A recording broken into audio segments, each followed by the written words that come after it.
കഴിഞ്ഞ ദിവസം നടന്ന സംഘർഷത്തിന്റെ തുടർച്ചയായി ഇന്ന് SN കോളേജിൽ വിദ്യാർത്ഥി സംഘടനകൾ SFIയുടെ നേതൃത്വത്തിൽ പഠിപ്പ് മുടക്കിയിരുന്നു. ഇതിനെ തുടർന്നാണ് സംഘർഷം ഉടലെടുത്തത്. ഇവിടെ പോലീസ് നന്നായി പണിപ്പെട്ടാണ് ഈ സംഘർഷം സ്ഥിതിഗതികൾ നിയന്ത്രിച്ചത്. വർക്കല DYSP അടക്കം കല്ലമ്പലം SHO, അയിരൂർ SHO, വർക്കല SHOയുടെ ഒക്കെ നേതൃത്വത്തിലുള്ള പോലീസ് സംഘം വളരെ പണിപ്പെട്ടാണ് പ്രവർത്തകരെ ഇവിടെ നിന്ന് നീക്കം ചെയ്തത്. സംഘർഷ സാധ്യത വളരെയധികം ഉണ്ടായിരുന്ന SN കോളേജിന് മുന്നിൽ നിന്നാണ് ഞങ്ങളിപ്പോൾ ഈ വാർത്ത പ്രേക്ഷകരിലേക്ക് എത്തിക്കുന്നത്. കഴിഞ്ഞ ഏതാനും മണിക്കൂറുകൾ ഒരു വലിയ സംഘർഷ ഭൂമിയുടെ അവസ്ഥയിലായിരുന്നു ഈ മേഖല ഉണ്ടായിരുന്നത്. വിദ്യാർത്ഥികൾ പരസ്പരം തമ്മിൽ തല്ലുന്ന ഒരു സാഹചര്യം ഉണ്ടായിരുന്നു. അക്രമം നടത്തിയ ഏതാനും വിദ്യാർത്ഥികൾ 5ഓളം പേരെ പോലീസ് വളരെ പണിപ്പെട്ടാണ് കസ്റ്റഡിയിലെടുത്ത് കൊണ്ടുപോയിരിക്കുന്നത്. ഇവരെ ഇവിടെ നിന്ന് കൊണ്ടുപോകുന്നത് വളരെ പണിപ്പെട്ടായിരുന്നു.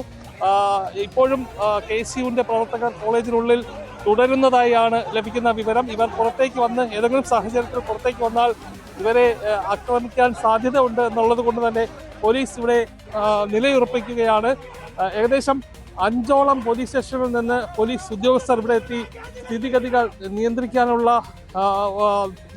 നടപടികൾ തുടരുകയാണ്.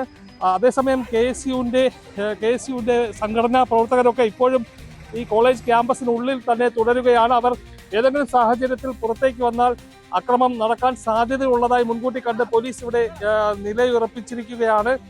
5 പേരെയാണ് പോലീസ് കസ്റ്റഡിയിലെടുത്ത് കൊണ്ടുപോയിരിക്കുന്നത്. ഈ വിഷയവുമായി ബന്ധപ്പെട്ട് കഴിഞ്ഞ ദിവസം നെയ്യാറ്റിൻകര സ്വദേശിയായ ഹാഷിം എന്ന വിദ്യാർത്ഥിയെ ആക്രമിച്ച സംഭവവുമായി ആരംഭിച്ച ഒരു സംഘടനം ഇന്ന് പഠിപ്പ് മുടക്കിലേക്ക് പോയിരുന്നു.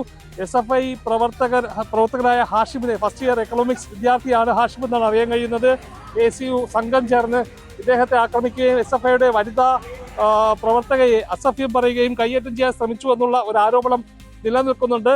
ഇതിനെ തുടർന്നുള്ള സംഘർഷമാണ് ഇന്നിവിടെ കഴിഞ്ഞ ഏതാനും മണിക്കൂറുകൾ ഇവിടെ ഈ SN കോളേജ് ജംഗ്ഷനിൽ വലിയ സംഘർഷത്തിന് ഇടയാക്കിയതാണ് ഇപ്പോൾ ഒടുവിൽ ലഭിക്കുന്ന വിവരങ്ങൾ. ഇപ്പോൾ പോലീസ് ഈ സ്ഥലത്ത് നിലയുറപ്പിച്ചിട്ടുണ്ട്. ഏതെങ്കിലും രീതിയിലുള്ള അക്രമ സംഭവം ഉണ്ടായാൽ അതിനെ നിയന്ത്രിക്കാൻ വേണ്ടി വിവിധ പോലീസ് സ്റ്റേഷനിൽ നിന്നുള്ള പോലീസ് ഇവിടെ ക്യാമ്പ് ചെയ്യുന്നുണ്ട്.